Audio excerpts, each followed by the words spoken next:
आज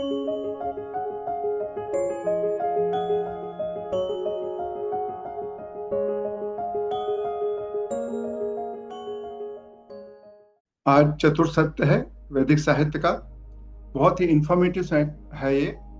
इसमें सूचनाएं बहुत सारी हैं आपके लिए और बहुत ही इंटरेस्टिंग है, और चिंतन के लिए बहुत ज़्यादा नहीं है, केवल जानकारियां हैं बहुत सारी, लेकिन फिर भी एक विशिष्ट तरीके से हम आपके सामने प्रस्तुत करना चाहते हैं।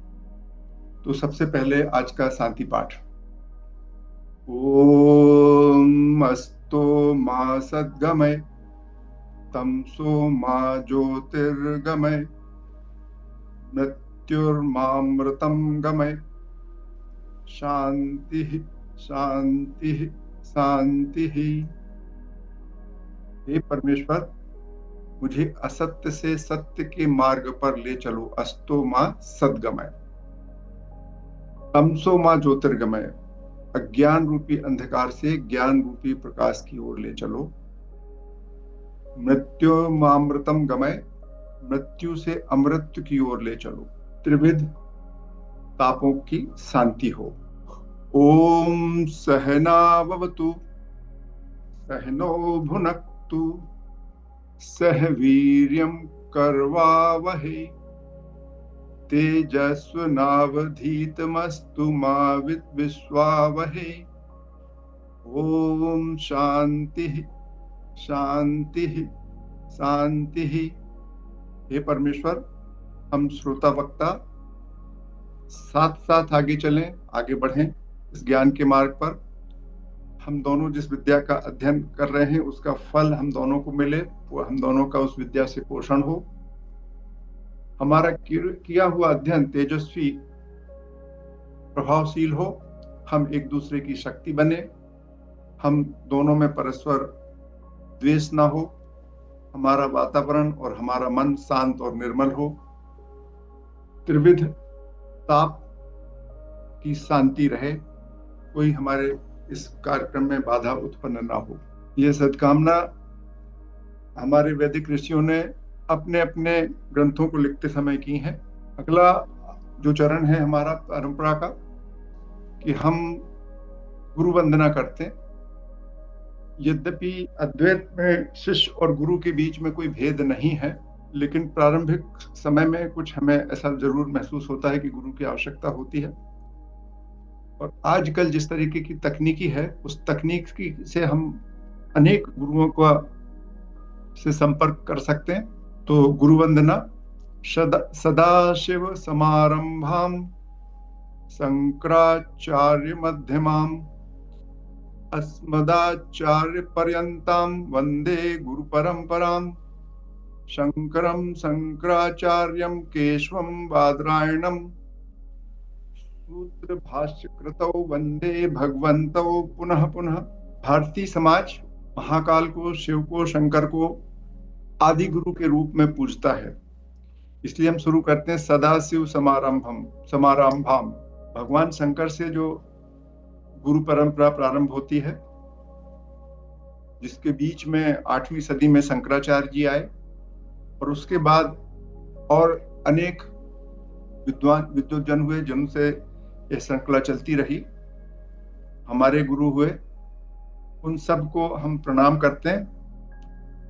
जिनसे मैंने सीखा, जिनके दिव्य वचनों से मैंने कुछ सीखा, उनमें श्री सिद्धार्थ अय्यर जी कृष्णमूर्ति जी, स्वामी सर्वप्रियानंद जी, श्रीमती रमा शिवरामन जी, प्रोफेसर M.B. माधवन, और उससे भी बढ़कर जो हम लोगों ने स्वावलोकन कार्यक्रम किए हैं, उनके जो प्रतिभागी गणों से हम सबके बीच में जो आपसी संवाद होता था, उससे जो हमारे मन में समझ उत्पन्न हुई है, इसलिए हम उन सबको हृदय से धन्यवाद देते हैं। पिछले सत्र में हमने जो प्रथम सत्र था उसमें विज्ञान और अध्यात्म पर चर्चा की थी, फिर 6 दर्शन की सूची पर चर्चा की थी, फिर अध्यात्म शब्द का अर्थ पढ़ा था, मानव जीवन का लक्ष्य देखा था। और ये बहुत ही सामान्य सी है, यदि हम इस पर खोज करें, सर्वेक्षण करें, तो ये निश्चित समझ में आएगा कि हम चाहते हैं कि डर से बचना चाहते हैं, डर से मुक्त होना चाहते हैं, हम सब दुख नहीं चाहते हैं, सुख चाहते हैं, और ऐसा सुख चाहते हैं जो हर जगह, हर समय और हर वस्तु में मिले अनंत निरपेक्ष सतत सुख की कल्पना हम करते हैं, परंतु जो खुशी की और सुख की हमारी परिभाषा है हर व्यक्ति की अलग अलग है, उसके मार्ग सबके अलग अलग हैं। इस विषय पर हमने चर्चा की थी। और वेदांत दर्शन की ओर, वेदांत की ओर हमारा झुकाव कब होता है, इस पर चर्चा की थी। और इस पूरी श्रृंखला से जो लाभ होने वाला है उस पर चर्चा की थी। तत्वबोध नामक पुस्तक के विषय वस्तु पर चर्चा की। मनुष्य और पशु में जो अंतर है, जो बेसिक इंस्टिंक्ट मनुष्य और पुरुष में है, मनुष्य और पशुओं में है, और मनुष्य में क्या अंतर है, उस पर चर्चा की थी। और यह हमने पाया था कि मनुष्य की जो बुद्धि है वो श्रेष्ठ है, और उसके परिणाम स्वरूप मनुष्य अन्य से डिफरेंट है। धीरे धीरे जो वेदांत में एक थ्योरी ऑफ इवोल्यूशन है, यदि उस पर हम विचार करें तो एक बहुत ही अद्भुत चीज समझ में आती है। ब्रह्म से जड़ तत्व की उत्पत्ति और जड़ तत्व से जीव तत्व की, जड़ तत्व, ब्रह्म से जड़ तत्व, जड़ तत्व से जीव तत्व, जीव तत्व से मनुष्य तक का जो इवोल्यूशन है, बड़े ही सुंदर तरीके से भारतीय मनीषियों ने उस पर विचार कर अपने अपने विचार प्रस्तुत किए हैं। बहुत ही अद्भुत है। जड़ से जब जीवन हुआ, एक सिंगल कोशिका आई।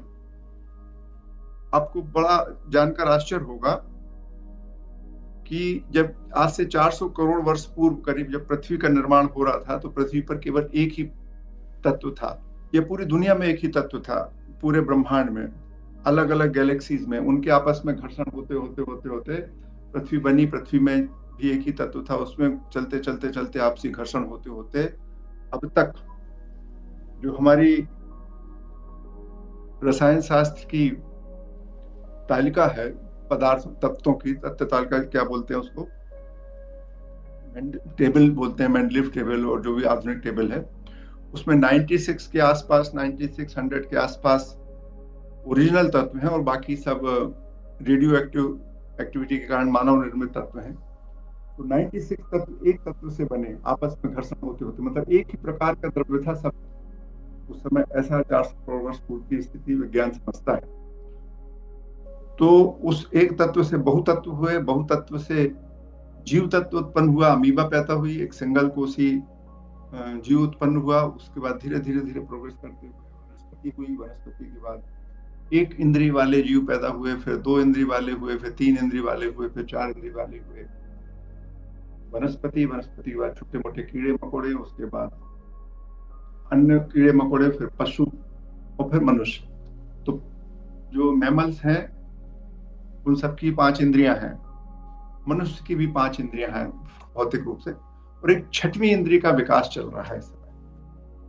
मनुष्य की जो 6ठी इंद्रिय है, जिसको मन कहते हैं, जिसको बुद्धि कहते हैं, जिसको अंतःकरण कहते हैं, वो उसका विकास हो रहा है। यदि आप विचार करें तो जानवर की जो सेंसरी ऑर्गन है, जो ज्ञानेंद्रियां हैं और जो कर्मेंद्रियां हैं, उनके बीच में एक बिल्कुल ऑटोमेटेड सा संबंध है। जानवर को यदि कोई समस्या दिखेगी, जैसे ही उससे उसका संपर्क आएगा, उसका संबंधित जो दूसरा जो ऑर्गन है, कर्मेंद्रिय, वो काम करने लगती है, उसके बीच में कोई गैप नहीं होता।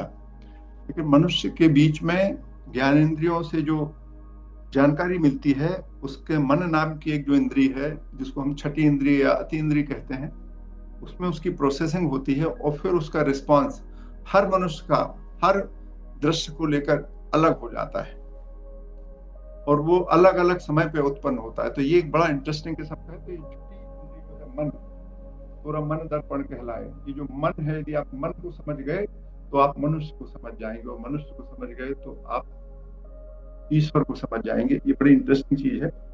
तो हमने पूर्व सत्र में बुद्धि का परिणाम देखा था, फिर हमने देखा था कि हम क्या चाहते हैं, इस विषय पर हमारी चर्चा हुई थी, और हमने आपको बताया था कि एक आधुनिक साइकोलॉजिस्ट हैं, उन्होंने बताया कि 3 प्रकार की खुशियां हैं, 3 तरीके से उन्होंने बांटा।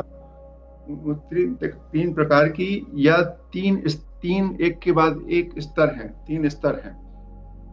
एक है कंजम्पशन, उपभोगता की, उपभोक्तावाद, मतलब जब हम किसी चीज का उपभोग करते हैं, भोग करते हैं, उससे मिलने वाला सुख।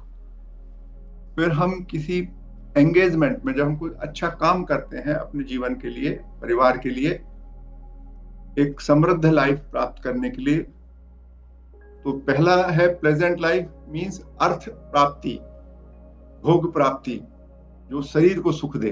फिर उसके बाद दूसरी लाइफ है गुड लाइफ, जो मन को सुख दे, जो हमारी इच्छाओं की पूर्ति करे। और तीसरी लाइफ है जो मीनिंगफुल लाइफ, इच्छाओं की पूर्ति धर्म के अनुसार हो। तो एक के बाद एक ग्रेजुअल प्रोग्रेस है, या 3 प्रकार की खुशी है। आप मानव रूप के रूप में हमको कुछ हमारे शारीरिक आवश्यकताओं की पूर्ति करना पड़ती है, कुछ इच्छाओं की पूर्ति करना पड़ती है, कुछ समाज के लिए काम करना पड़ता है। इन तीनों के बीच में बैलेंस होता है। इसको हमने कल पिछले सत्र में पढ़ा था। अर्थ, काम और धर्म, इन तीनों को, और मोक्ष पर छोटी सी चर्चा की थी, क्योंकि तत्वबोध नाम का जो ग्रंथ है उसमें मोक्ष पर बहुत अच्छे से विस्तार से चर्चा होना है, उस पर हमने ज्यादा चर्चा नहीं की थी। और फिर पुरुषार्थ का अर्थ समझा था।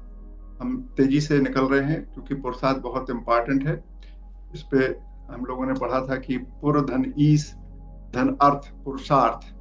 पुर, शरीर को हमने एक पुर के रूप में देखते हैं, उसका जो स्वामी है, और उसके जो अर्थ हैं, उसके जो लक्ष्य हैं, वह पुरुषार्थ कहलाता है। तो हम बहुत ही सिंपल तरीके से, this whole body is a house, is a city, उसका कंट्रोलर, उस पे निवास करने वाला, उसका नियंत्रक, जिसे हम आत्मा के रूप में देखते हैं, और उस आत्मा का क्या लक्ष्य है उसको मिला के देखते हैं, तो पुरुषार्थ हो जाता है। और पुरुषार्थ पर हम बहुत चर्चा कर चुके, 3 पुरुषार्थ पर हमने बात की, अर्थ, काम और मोक्ष और धर्म। जबकि हमारा जो वैदिक साहित्य है वो धर्म, अर्थ, काम और मोक्ष कहता है, लेकिन हमने उल्टे तरीके से, व्यवहारिक दृष्टि से जैसा है उस तरीके से बात की थी। अब आज का जो हमारा विषय चालू हो रहा है, बड़ा इंटरेस्टिंग विषय है कि शास्त्र क्या होता है। हम साहित्य की बात करना चाहते हैं, तो शास्त्र क्या है, शास्त्रम किसे कहते हैं। बहुत ही सुंदर परिभाषा है, शासनात् त्रायते इति शास्त्रम। वह शास्त्र है जो विधि और निषेध और ज्ञान शिक्षण के माध्यम से शासन कर मानव का त्राण करे, सुरक्षा प्रदान करे। शास्त्र का मतलब होता है शिक्षा देना, व्यवस्था बताना, और त्रा का अर्थ होता है सुरक्षा करना। शास्त्र का अर्थ होता है शिक्षा या शासन या व्यवस्था, और त्रा का अर्थ होता है सुरक्षा या उबारना।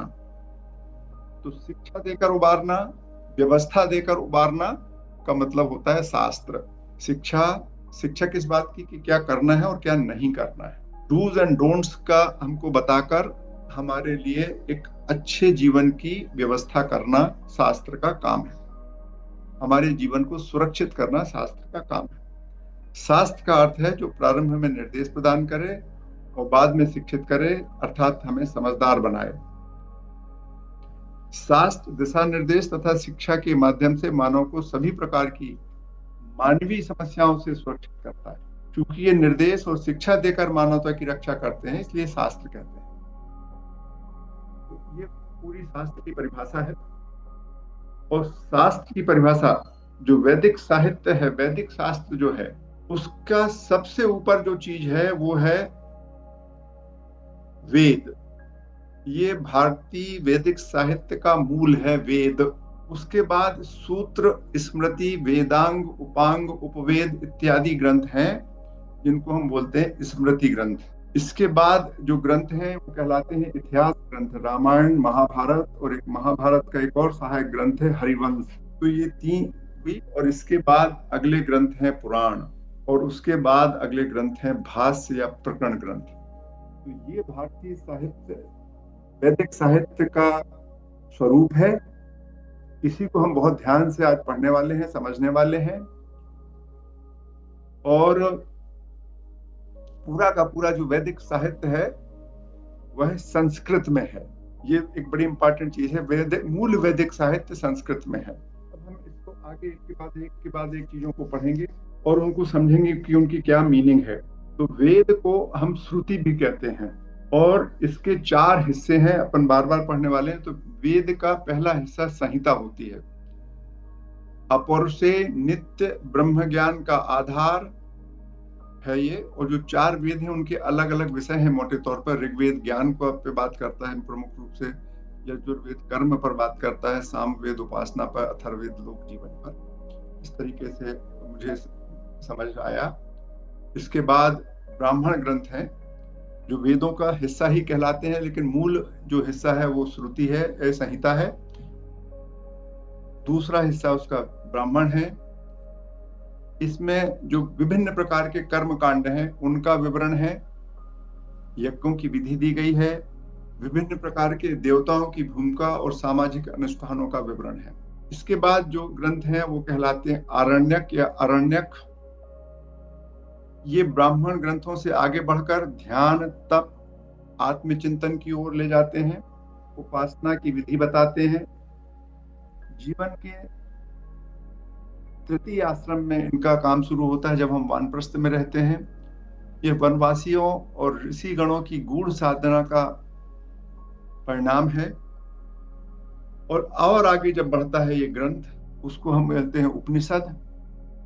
वेदांत का यह मूल है, यहीं से वेदांत जन्म लेता है। यहाँ पर ब्रह्म आत्मा की चर्चा होती है, ब्रह्म आत्मा की एकता की बात होती है, क्योंकि हम अद्वैत वाले हैं इसलिए हमने ब्रह्म आत्मा की एकता की बात कही।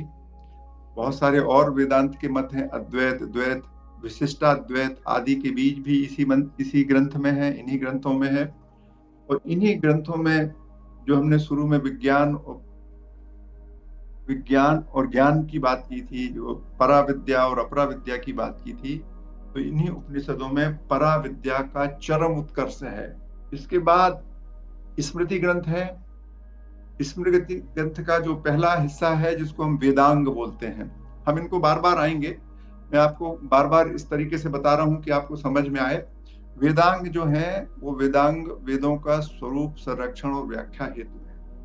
तो वेदांग वेद में जो लिखा गया है, इनफैक्ट असली में जो वेद में लिखा नहीं गया था, वेदों में जो कहा गया है, जो श्रुति के माध्यम से पहुंचाया जा रहा है, वो सही सही एक जनरेशन से दूसरी की ओर जा सके, इसकी सहायता करने के लिए हमारे मनीषियों ने, हमारे बुद्धिजीवियों ने, हमारे ऋषियों ने, हमारे मुनियों ने वेदांगों की रचना की है। ये वेद को सही ढंग से पढ़ने और सही ढंग से समझने में मदद करते हैं। ये 6 ग्रंथ हैं, इस पर अपन आगे जो चर्चा करेंगे। वेदांग के बाद उपांग हैं, वो पढ़ने में और अर्थ लगाने में मदद करते हैं वेदांग। उपांग जो है वो वेदों के अर्थ को गूढ़ता के साथ समझने में हमारे लिए सहायक होते हैं। ये वेदांगों से अलग हैं। इनमें वेदों की व्याख्या है, तर्क है, धर्म है और इतिहास, सब कुछ शामिल होता है इनमें। ये उपांग है। स्मृति ग्रंथों के ही हिस्से हैं जो वेद के बाद के हैं। फिर उपवेद हैं। वेदों में जो आध्यात्मिक और जो सांसारिक ज्ञान है, जो कर्म कांड है, जो भौतिक ज्ञान है, उसके संदर्भ में जो व्यवहारिक उपयोग कैसे हो, वो उपवेद के रूप में है। फिर दर्शन सूत्र हैं बहुत सारे। इसमें सूत्र पद्धति में वेदों का मूल समझाया गया है। जीव, जगत, ईश्वर, तत्व, ज्ञान, धर्म, व्यवहार, सब कुछ के संदर्भ है। इसमें दर्शन सूत्र में ज्ञान की बात है और बहुत सारे अन्य सूत्र हैं। ये जो अन्य सूत्र हैं इनके प्रमुख रूप से 4 खंड हैं। गृह सूत्र बड़ी संख्या में है। अभी हम कुछ सूचियां पढ़ेंगे। ये गृहस्थ जीवन के संस्कार जैसे विवाह, उपनयन, श्राद्ध, मुंडन इत्यादि का इनमें विस्तार से विवरण है। धर्म सूत्र है, सामाजिक नियम, आचार, आश्रम व्यवस्था, दंड व्यवस्था, ये धर्म सूत्र का हिस्सा है। श्रोत्र सूत्र है, वो वैदिक यज्ञों की विधि, अग्निहोत्र, सोमयज्ञ आदि करने के संदर्भ में है। शुल्ब सूत्र जो है, इनको गणती सूत्र भी बोला जाता है। ये यज्ञ की वेदियों की रचना, प्राचीन ज्यामिति और सामाजिक सूत्र, इस तरीके की इसमें जानकारी है। कैसे वेदी बनाना, उसकी डायमेंशन कैसे होना, मतलब ज्यामिति को समझना, मैथमेटिकल हिस्सा है इसमें। अन्य सूत्रों में खासकर शुल्ब सूत्र बोलते हैं। लिखा है। इनको चारों सूत्रों को मिला के कल्प सूत्र भी बोलते हैं इनको, जो हमारे वेदांग का हिस्सा है कल्प। अभी हम इस पे आगे आपसे बात करेंगे। फिर उसके बाद इतिहास ग्रंथ है रामायण महाभारत। इन ग्रंथों में धर्म, राजनीति, समाज और मानव संघर्ष, सामाजिक जीवन, जीवन का संघर्ष, इस सब का बहुत ही सुंदर विवरण है। और एक आदर्श समाज के स्वरूप के निर्धारण के लिए जो हमारा इतिहास है उसको लिखा गया है।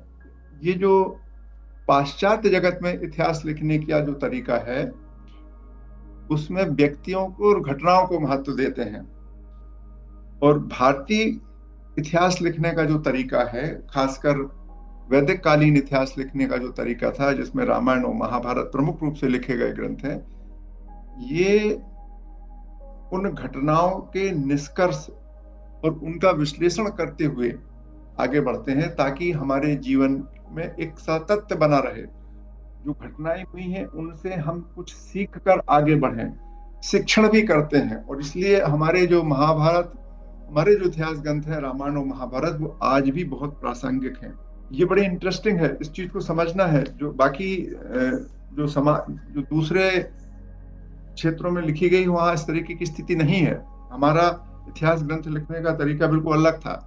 तो लोग बोलते हैं कि Indians don't have sense of history. हमारा सेंस ऑफ हिस्ट्री डिफरेंट था। हम घटनाओं को महत्व नहीं देते कि कौन कब हुआ, राजा हरिश्चंद्र कब हुए थे कि नहीं हुए थे।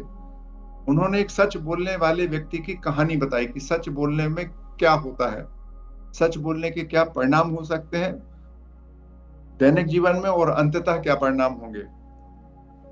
समाज के लिए सत्य बोलना कितना जरूरी है, राजा हरिश्चंद्र की कहानी से समझ में आता है। तो डेट्स इंपॉर्टेंट नहीं है, नाम इंपॉर्टेंट नहीं है, संदेश इंपॉर्टेंट है हमारे ग्रंथों में। फिर अगले श्रेणी के ग्रंथ हैं स्मृतियां। इन संपूर्ण ग्रंथ को स्मृति ग्रंथ बोलते हैं, लेकिन स्मृतियों के नाम से भी हमारा साहित्य है, और बहुत सारी स्मृतियां हैं। नारद स्मृति है, याज्ञवल्क्य स्मृति है, ऐसी बहुत सारी, इनकी भी सूची हम देखेंगे थोड़ी देर बाद। और फिर अंत में 12वें नंबर पर है 12वें नंबर पर पुराण है। ये जो वेदों में जो सिद्धांत और जो दर्शन है उसको लोकोपयोगी बनाने के लिए, आम जन उसको समझ सके, उस दृष्टिकोण से कथा कहानियों के माध्यम से सृष्टि, देवता आदि को समझाने के लिए ये लिखे गए हैं। और इसमें फिर सृष्टि है, देवता है, अवतारवाद है, तीर्थ है, व्रत है, लोकाचार है, और मुख्य रूप से 18 पुराण है, उनकी भी हम सूची देखेंगे आगे। और उसके बाद अंत में जो भाष्य साहित्य है, जो उसके वैदिक साहित्य के बाद हमारे बहुत सारे विद्वान पूर्ववर्तियों ने, हमारे पुरखों ने बहुत ही सुंदर तरीके से वेद को बदलते हुए, सामाजिक दृष्टिकोण से बदलती हुई जानकारियों के आधार पर उन ग्रंथों पर टिप्पणियां, उनका भाष्य रचित है, उनके अर्थ प्रस्तुत किए गए हैं। धीरे धीरे हर समय में जैसे जैसे भाष्य लिखते गए उनके अर्थ बदलते गए, लेकिन मूल भावना एक रही। आधुनिक संदर्भों में उनकी व्याख्या होती गई, जैसे आज हम लोग करते हैं। ये भारतीय ग्रंथों की, भारतीय वैदिक साहित्य की, वेदों की संदर्भ में एक बहुत ही मजबूत धारणा है। अन्य समाजों में, अन्य जगह उन्होंने बोला कि ये जो ग्रंथ हैं, इनके जो वाक्य हैं, इनमें जो कुछ लिखा है ये परिवर्तनीय नहीं है। लेकिन हमारे समाज ने ये कहा कि ये इनके स्वरूप अपरिवर्तनीय है, लेकिन आपको हमेशा इन्हें आधुनिक संदर्भ में समझना होगा। और इसलिए भाष्य लिखे गए, और भाष्यकारों ने बहुत सारे भाष्य लिखे। तो ये एक इंटरेस्टिंग है। तो हमने आपको पहले, बार बार हम रिपीट करेंगे, दोबारा पुनः रिपीटेशन होगा थोड़ा और विस्तार से। अब हम वेद या श्रुति के संदर्भ में फिर से बात करना शुरू करते हैं। ये जो वेद शब्द है, ये विद धातु से बना हुआ है। संस्कृत की मूल जो रूट है वो विद है, जिसका अर्थ होता है जानना। तो वेद का अर्थ हुआ जाना गया। फिर हमारे देश में हम इसको बोलते हैं वेद अपौरुषेय प्रमाणम है। प्रमाणम का मतलब क्या होता है? आ का मतलब होता है नहीं, और पौरुषे का मतलब होता है पुरुष से उत्पन्न, जो पुरुष से उत्पन्न ना हो। पुरुष यहाँ सामान्य पुरुष, सांख्य दर्शन वाला नहीं, मनुष्य और जाति से मतलब है, यहाँ मनुष्य से मतलब है, मनुष्य स्त्री पुरुष से मतलब है। तो ये जो अपौरुषे है, इसका कहना है ये मनुष्य की उत्पत्ति नहीं है। ये तैतृय पुरुष अरण्यक में कहा गया है कि अनंता वै वेदा, वेद जो है वह अनंत है, वेद में अनंत अर्थ छुपे हुए हैं, वह अनंत की बात करता है। और मनुष्य जो है उसकी सीमा लिमिटेड है, वो 1000 करोड़ मीटर, 10,000 किलोमीटर, 1 अरब किलोमीटर तक की बात कर सकता है, लेकिन संपूर्ण ब्रह्मांड की चर्चा नहीं कर सकता मनुष्य, कितना भी शक्तिशाली हो जाए। तो मनुष्य की, चूंकि ये कहा गया है अनंता वै वेदा, इसका मतलब है कि ये अपौरुषेय है। पुरुष ने तो उसको, मनुष्य तो इस पर चर्चा कर ही नहीं सकते, मनुष्य इसका निर्माण कर ही नहीं सकते, इस तरीके से है। जैमिनी ने अपने मीमांसा सूत्र में लिखा है ऋषियो मंत्र दृष्टारः ना तू करता रहा। उन्होंने कहा कि ऋषियों ने मंत्रों को सुना है, उनके मन में ये मंत्र रिवील हुए हैं, उन्होंने इन मंत्रों का निर्माण नहीं किया है। जैसे कि यदि हम बात करें आधुनिक संदर्भ में, न्यूटन ने गुरुत्वाकर्षण के नियम को समझा है। न्यूटन गुरुत्वाकर्षण का नियम का नियामक नहीं है। ये बात हम लोग थोड़ी सी इस पर चर्चा कर लें, ये बड़ी इंटरेस्टिंग चीज है और इसको लोग एक अलग ढंग से समझते हैं। और जब हम कहते हैं अपौरुषेय, तो जब भारतीय दर्शन में अपौरुषेय शब्द कहा जाता है तो इसका बहुत ही तार्किक मीनिंग है। ये ऐसी रिजिड मीनिंग नहीं है कि ऊपर से आकाशवाणी हुई, ऐसी मीनिंग नहीं है कि एक व्यक्ति ने आके सिंहासन पर बैठा और उसने रमेश व्यास जी या मनोहर दुबे जी को बता के गया, ऐसा नहीं है उसका अर्थ। जिस तरीके से न्यूटन को गुरुत्वाकर्षण के नियम का ज्ञान हुआ था, गुरुत्वाकर्षण न्यूटन ने नहीं बनाया, गुरुत्वाकर्षण न्यूटन ने समझा। तो गुरुत्वाकर्षण is a cosmic law, not the law of Newton. Newton has only disclosed it. ये बात आपको समझ में आ रही? अपौरुषेय का किस अर्थ में बोलते हैं? इसको हम दकियानूसी नहीं बोल सकते कि साहब दकियानूसीपन है, कैसे कैसे भगवान वो बोलते हैं कि तो ईश्वर की वाणी है, ऐसा नहीं बोलते हम लोग। हम उसको बोलते हैं अपौरुषेय है, हम उसको ईश्वर की वाणी नहीं बोलते। सही शब्द हमारा क्या है? अपौरुषेय है। और अपौरुषेय का अर्थ मैंने आपको बहुत एक छोटे से उदाहरण से बताया, न्यूटन के लॉ से। इस पर किसी को कुछ कहना हो, कोई अपना प्रकाश डाल सकता हो तो डाले, किसी को कोई इस बिंदु पर प्रश्न, क्योंकि बड़ा महत्वपूर्ण है। लगभग सभी धर्म अपने ग्रंथों को बोलते हैं कि वो ईश्वर की, they are the god words, but हमारे यहाँ जो अपौरुषेय शब्द है is different from the god words, और बहुत ही तार्किक है। किसी के मन में कोई इस पे कमेंट हो तो बोल सकता है।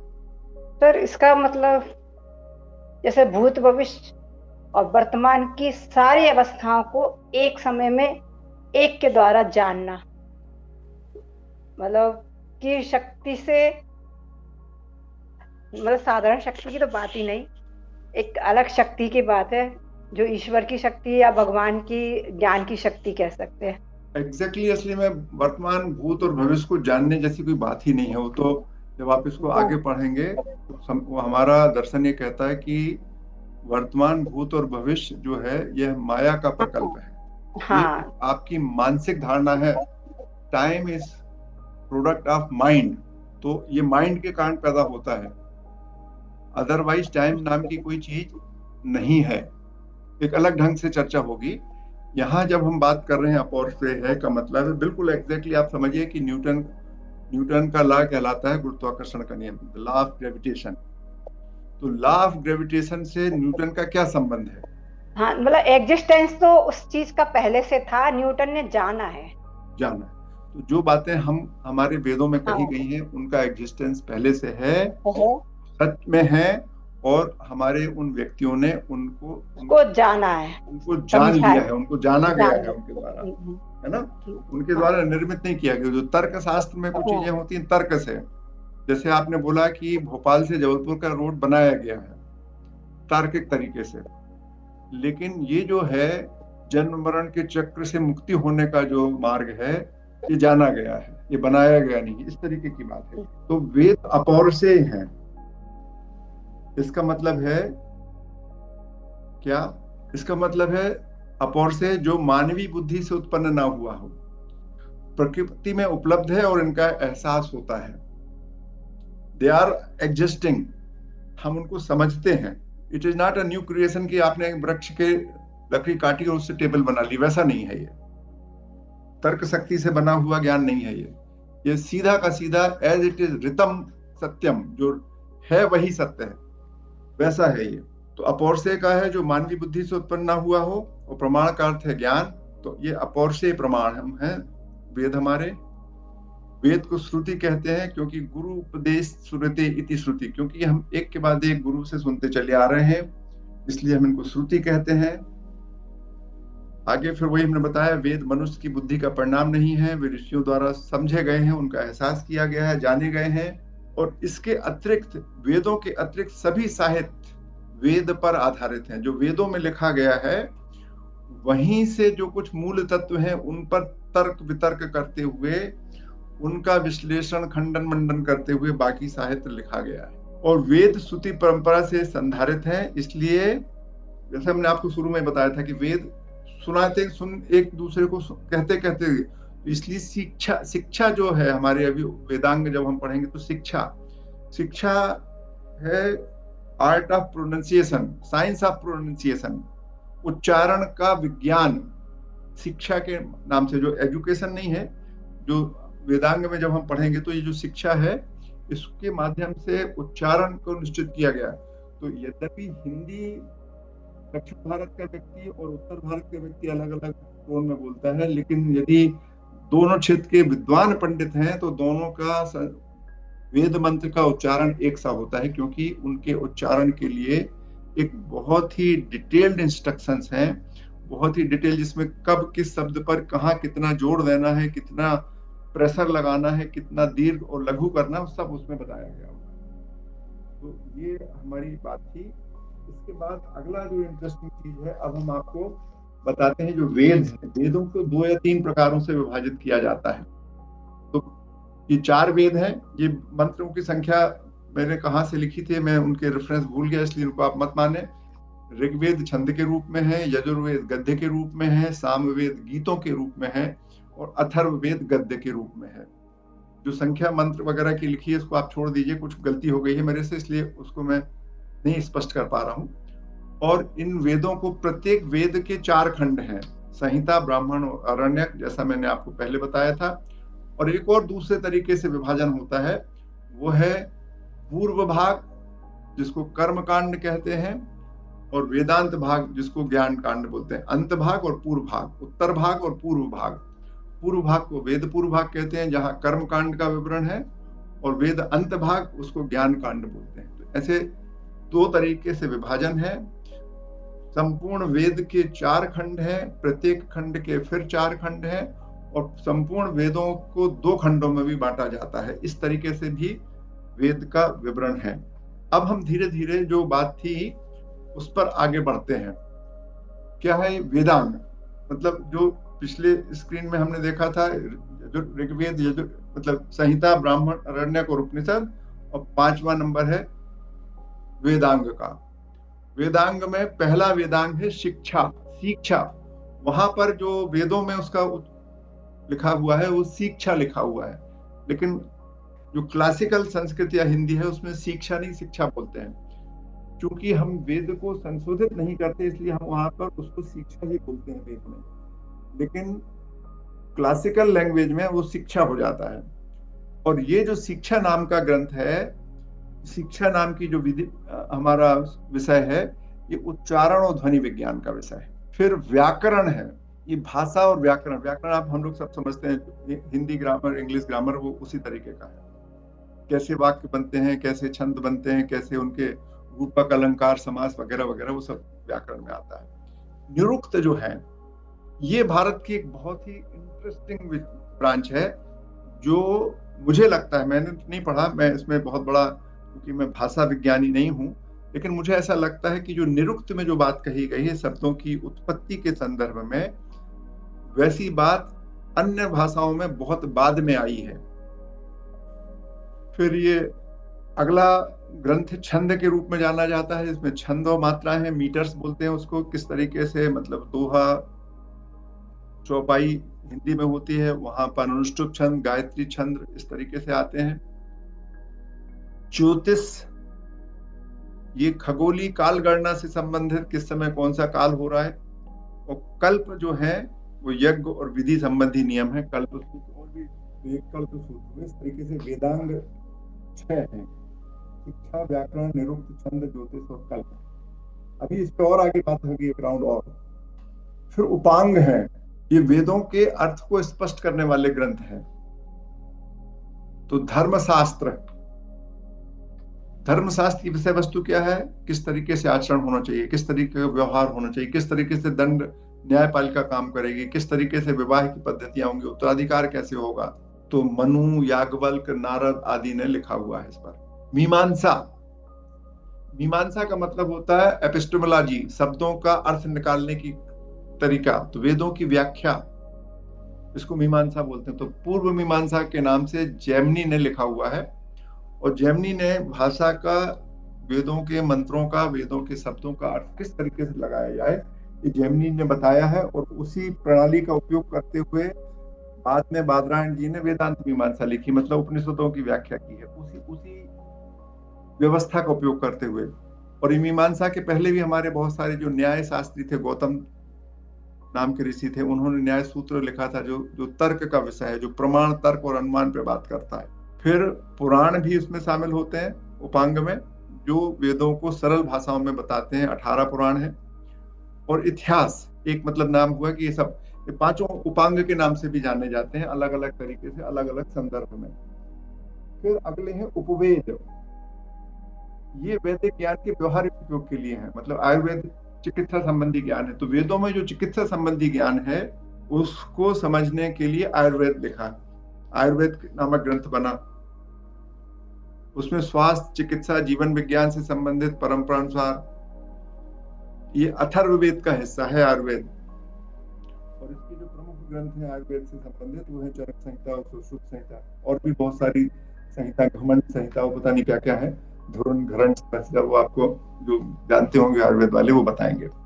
फिर अगला धनुर्वेद है, ये युद्ध कला से संबंधित है, अस्त्र शस्त्र प्रयोग से है, रण कौशल का शास्त्र है ये। और इसको हम यजुर्वेद से जोड़ते हैं। फिर गांधर्व वेद है, जो संगीत, नृत्य, नाटक और कला संबंधी विषय पर चर्चा करता है, और इसका संबंध सामवेद से, सामवेद गायन से जुड़ता हुआ है, उसमें गीत है, गाने की पद्धति है। चौथा विषय अर्थशास्त्र है, जो शासन, राजनीति, अर्थनीति, समाज व्यवस्था और वाणिज्य संबंधित है, इसको ऋग्वेद से संबंधित करते हैं परंपरा के अनुसार।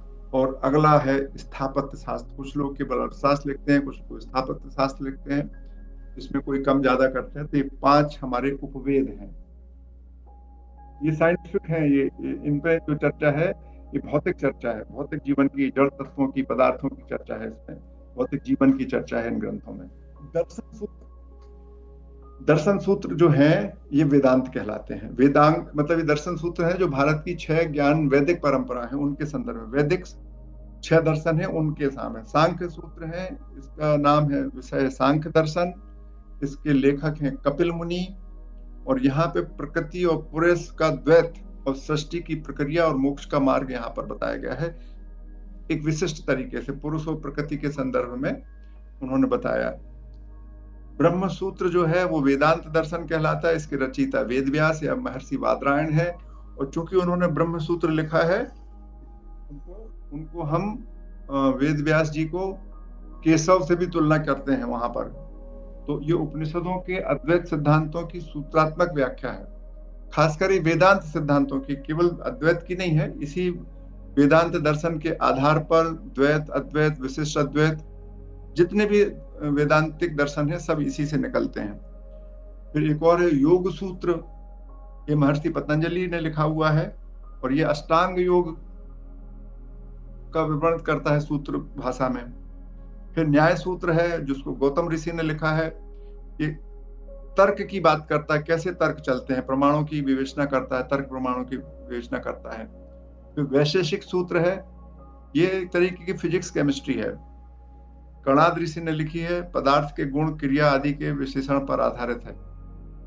ये आत्मा को भी एक पदार्थ मानता है, वेरी इंटरेस्टिंग है, ये आत्मा को एक पदार्थ मानता है। मीमांसा सूत्र, ये पूर्व मीमांसा दर्शन के नाम से, कर्मकांड के नाम से जानते हैं, जैमिनी ऋषि इसके लेखक थे। ये वेदों के कर्मकांड के पक्ष की व्याख्या करता है, कर्म के सिद्धांत की बात करता है, और ये भी क्रिएटर गॉड की बात नहीं करता है। हमारे इन छहों में से कोई भी दर्शन मूल रूप से क्रिएटर गॉड की बात नहीं करता है, ये बड़े इंटरेस्टिंग है, ब्रह्म की बात करते हैं सब। अगला जो है अन्य सूत्र हैं, धर्म सूत्र हैं, उसके कुछ आपस्तंभ ने लिखे हैं, कुछ गौतम ने लिखे हैं, कुछ वशिष्ठ ने लिखे हैं। जैसा हम पहले बता चुके हैं, सामाजिक आचार विधि, संस्कारों का विवरण।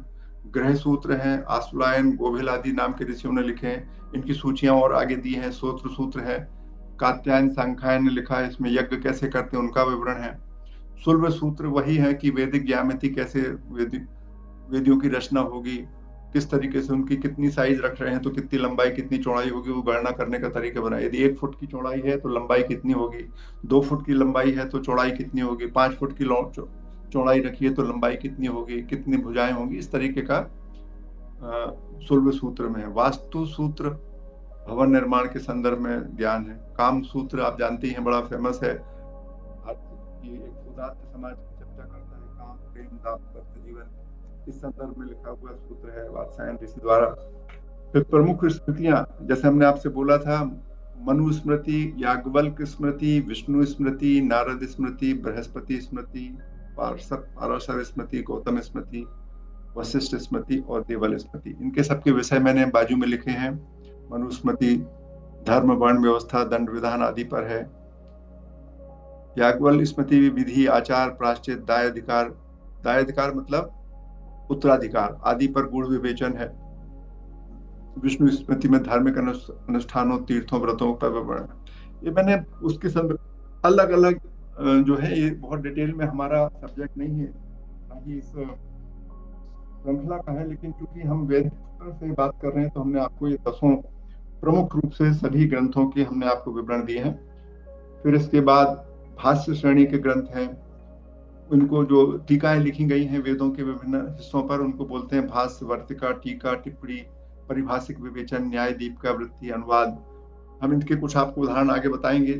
तो ये आपको हमने आपको बताया कि वेद को ऋग्वेद, यजुर्वेद, सामवेद, उसके 4 खंड हैं, वेदांग, शिक्षा, कल्प, उसको हमने एक शार्ट में यहाँ पूरा लिख दिया है, आपको ये हम साझा करेंगे।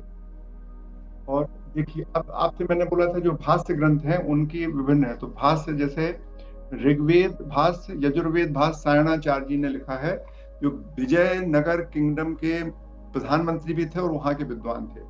वर्तिका ब्रह्म सूत्र भाष्य पर वर्तिका लिखी है सुरेश्वराचार्य जी ने, जो शंकराचार्य के शिष्य थे। शंकराचार्य जी ने लिखा हुआ है ब्रह्म सूत्र पर भाष्य, और भी इस तरीके की चीजें हैं। टीका, उपनिषदों पर टीका लिखी है अनंत कृष्ण शास्त्री और विद्यारण्य ने लिखी है। अलग अलग अनुवाद जो है, ऋग्वेद का हिंदी में अनुवाद पंडित श्री राम शर्मा जी ने किया है आधुनिक काल में। ऋग्वेद का अंग्रेजी अनुवाद Max Muller, Ralph TH. Griffith जैसे विद्वानों ने किया है। वृत्ति जो है अष्टाध्यायी है, जो पाणिनि की, उस पर लिखा गया है। इस तरीके से ये मैंने आपको केवल विवरण है, जब आपको मिल जाएगी इसका आप उपयोग कर सकते हैं। फिर हमने आपको ये जो सूत्र के विवरण बताए कि कौन से सूत्र हैं, उनका क्या दर्शन, फिर से बार बार हम रिपीट हो रहा है, कुछ चीजें जानबूझ के की है मैंने समझने के लिए। अब आपको ये वाली जो है बड़ी इंटरेस्टिंग स्लाइड है, जो 2 प्रकार के भारत का, अब हम पूर्णतः से भारतीयता पर आ गए। अभी वैदिक दर्शन की बात कर रहे थे, अब भारतीय दर्शन की बात कर रहे हैं। तो भारतीय दर्शन में 2 प्रकार के दर्शन माने जाते हैं, आस्तिक दर्शन और, वहां अनास्तिक लिखना था, दोनों तरफ आस्तिक लिख गया है, सॉरी मिस्टेक है। जो नीले रंग से है वो आस्तिक है, और जो पिंक सा कलर है वहां अनास्तिक होना चाहिए, सुधार दूंगा मैं, अभी आस्तिक ही लिखा हुआ है। तो वो अनास्तिक दर्शन है, आपको जब मैं सुधार के ही भेजूंगा उसमें। तो अनास्तिक दर्शन क्या है? चारवाक, जैन और बौद्ध। ये वेद पर विश्वास नहीं करते। मतलब आस्तिक और अनास्तिक की जो परिभाषा भारतीय दर्शन में है, जो वेद पर विश्वास करें उन्हें आस्तिक, और जो वेद पर विश्वास नहीं करें उनको अनास्तिक। तो वेद पर विश्वास करने वाले 6 दर्शन है, न्याय, वैशेषिक, सांख्य, संख्या लिख दिया, वहां सांख्य होना चाहिए, योग, पतंजलि, पूर्व मीमांसा और उत्तर मीमांसा, बादरायण या वेदव्यास। इसके उत्तर मीमांसा के 6 भाष्य लिखे गए हैं अलग अलग ऋषियों, अलग अलग आधुनिक विद्वानों द्वारा। अद्वैत किसने लिखा? गौड़पादाचार्य और शंकराचार्य ने अद्वैत। विशिष्ट अद्वैत की कल्पना किसने की? रामानुजाचार्य ने।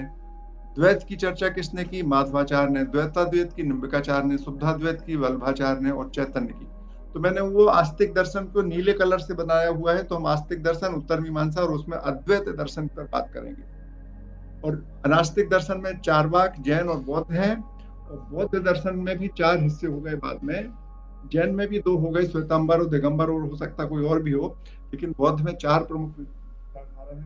माध्यमिका जिसको शून्यवादी बोलते हैं, योगाचार जिसको हम विज्ञानवादी बोलते हैं, सौतांत्रिक जिसको हम प्रतिनिधित्ववादी बोलते हैं, और वैभाषिक। ऐसे 4 जैन बौद्ध धर्म के हिस्से हुए। अब बहुत ही इंटरेस्टिंग है कि जो हमारा वेदांत है और जो वेद हैं, खासकर वेदांत जो है और अद्वैत वेदांत है, उसमें शंकराचार्य जी कहते हैं कि द्विविधो ही वेदाक्तो धर्मः प्रवृत्ति लक्षणों निर्वृत्ति लक्षणः च जगत स्थिति कारणम प्राणिनाम साक्षात अभ्युदय निश्रेयस हेतु। ये जो संसार है या जो मनुष्य में 2 प्रकार के लक्षण है, 2 प्रकार की एक्टिविटी करता है। एक वो स्वयं के लिए करता है जिसको बोलते हैं प्रवृत्ति लक्षण, दूसरा वह समाज के लिए करता है जिसको बोलते हैं निवृत्ति लक्षण।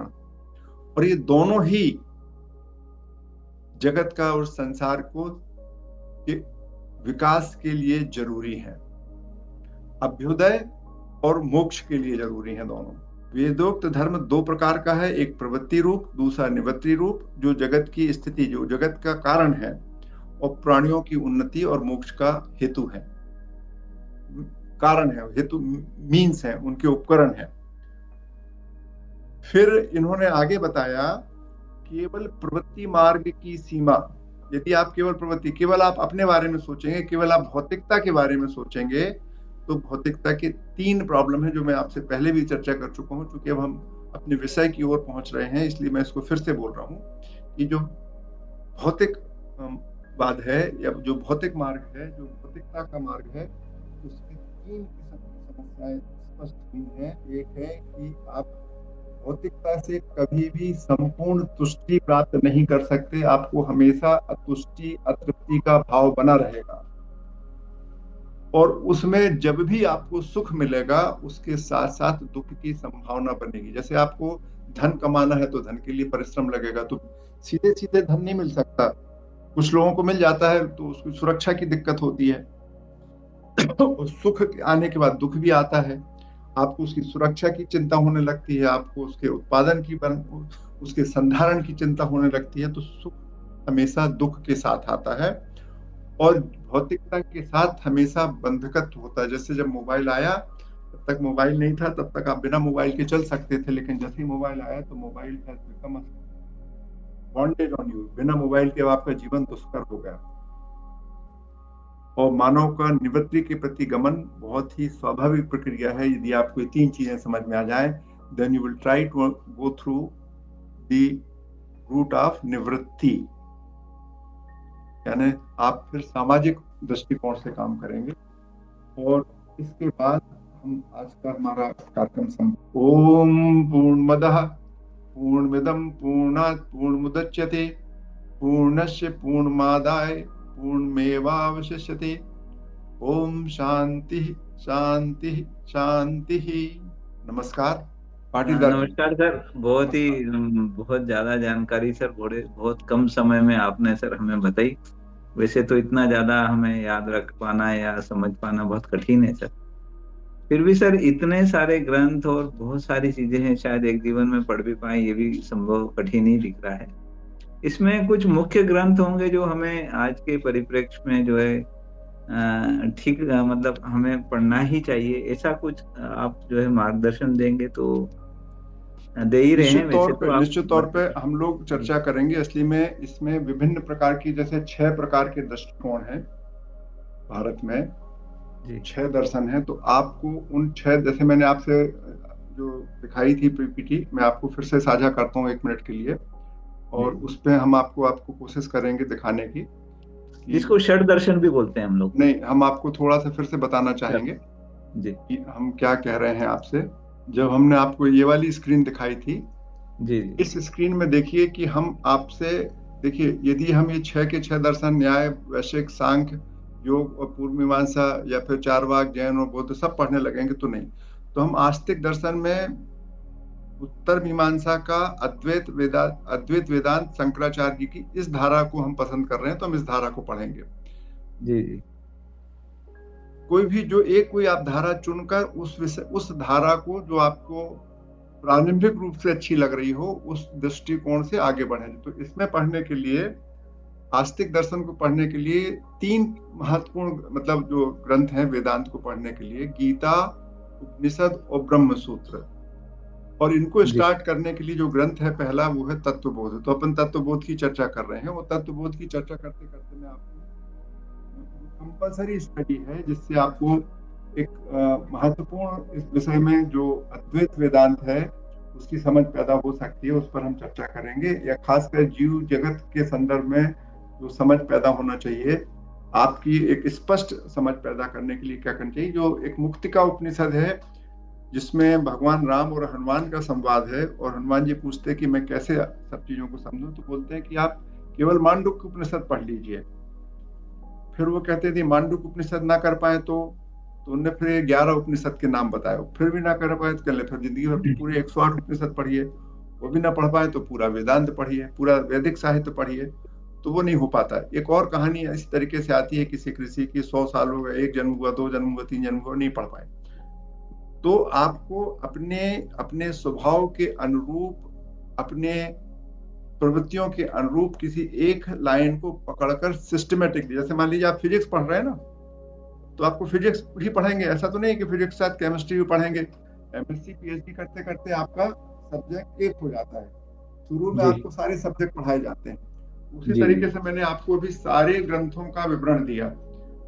इन ग्रंथों को पढ़ने के लिए जो हमारा पूर्व काल में था, करीब 16 से 25 साल लगते हैं इसको पढ़ने के लिए, पूरे वैदिक साहित्य को। और वो भी तब, मतलब 4वीं, 5वीं, 8वीं सदी तक। आज की सदी में जितना लग गया उसकी तो बात ही छोड़ दीजिए। 8वीं सदी में जब शंकराचार्य जी थे, उस समय की बात है कि उसको पूरे ग्रंथों को पढ़ने के लिए, जिसमें शंकराचार्य के ग्रंथ नहीं थे, तब 25 साल या 16 साल लगते थे इनको पढ़ने के। तो हम वो भी फुल डेडिकेटेड पढ़ते होंगे। हाँ, अब हम एक सीक्वेंस में पढ़ेंगे। वो हम आपको सूची अगले सत्र में आपके सामने प्रस्तुत करेंगे कि कौन कौन से ग्रंथ हैं। क्योंकि वो जो हमने उनका, रमा कृष्णन जो है, उन्होंने आर्ष विद्यापीठ के माध्यम से वो पुस्तक दी है। मैं जरूर आपके सामने अगले बार प्रस्तुत करूंगा मैं, है ना। लेकिन बेसिकली 3 ग्रंथ हैं जो प्रस्थानत्रयी कहलाते हैं। तत्वबोध पढ़िए, तत्वबोध के बाद गीता पढ़िए, गीता पढ़ने के बाद कुछ उपनिषद पढ़िए।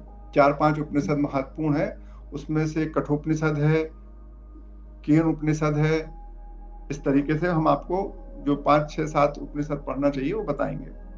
और फिर आपको जितना लग जाए वो क्रम से और एक दृष्टिकोण से पढ़ना चाहिए। मतलब कभी आपने अद्वैत के दृष्टिकोण से पढ़ा और कभी आपने द्वैत के दृष्टिकोण से पढ़ा तो कंफ्यूजन में पड़ जाएंगे। तो आपको जो पसंद आए उस पर करिए। फिर आप उसी श्रृंखला के, उसी श्रेणी के विद्वानों का क्रम से पढ़िए। ऐसा नहीं कभी मनोहर दुबे को सुन लिया तो कभी आपने भजन गायक को सुन लिया। तो जब दोनों को सुनेंगे तो कंफ्यूजन हो जाएगा। जी, ऐसा है। आभार सर, आभार। Thank you. हाँ सर, मेरा ये था कि जैसे आज के समय जो भी लिखते हैं किताबें वगैरह, तो जो लेखक है वो इस चीज का विशेष ध्यान रखता है कि अब तक उस बारे में कौन लिख चुका है और कहाँ तक लिख चुका है, और वो उसी क्रम में न्यू जानकारी क्या दे सकता है। तो उस समय के जो ग्रंथ लिखे जाते थे, तो क्या वो लोग इस बात से अवगत होते थे कि इस बारे में अब तक कहाँ तक रिसर्च हो चुकी है, कहाँ तक लिख चुके हैं? क्योंकि सर ऐसा, आप जब ग्रंथ पढ़ेंगे तो आपको समझ में आएगा कि ऐसा है। नहीं सर, एक्चुअली ऐसा देखा गया है कि बहुत सी चीजें अलग अलग बोली गई हैं। मतलब जैसे मैं आयुर्वेदा की बात करूं तो चरक संहिता में एक ही डिसीज का अलग मैनेजमेंट है, जबकि सुश्रुत संहिता में अलग उसका मैनेजमेंट है। तो इस टाइप से अब पर्सन तो कोई एक ही मानेगा सर, बट जैसे मेडिकल साइंस है तो में भी एक ही चीज के कई मैनेजमेंट हो जाते हैं, तो वो तो बनी रहेगा ना। आपने किस सीक्वेंस का पालन कर रहे हैं, कि आप चरक संहिता वाले का पढ़ रहे हैं तो चरक संहिता का फॉलोइंग ग्रंथ पढ़िए, तो दो विचार हैं, है ना। तो दो डिफरेंट किस्म की लाइन को आप देखोगे तो दिक्कत जाएगी। Yes sir. आधुनिक काल में भी दो अलग अलग किस्म के प्रिंसिपल पे काम होता है, होम्योपैथी की दवा और आयुर्वेद की दवा और एलोपैथी की दवा, तीनों अलग अलग हैं। उन तीनों के अंदर भी सब ब्रांचिंग जो है उसकी अलग अलग थॉट प्रोसेस है, उसकी अलग अलग चीजें आएंगी। Yes sir.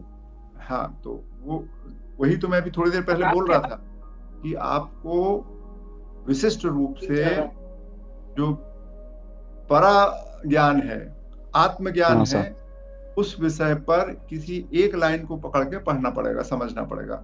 6 दिशाएं तो हमने पहले बता दी। सांख्य बोलता है 2 पुरुष और प्रकृति है, ब्रह्म अद्वैत बोलता है कि केवल ब्रह्म है। तो झगड़ा तो यहीं पे। तो आपको जो पसंद आए वो पढ़ो। हाँ सर, एक ही धारा को फॉलो करना है जी। Yes sir, thank you sir, thank you so much. Good night sir. समापन करें। आप सबको बहुत बहुत धन्यवाद।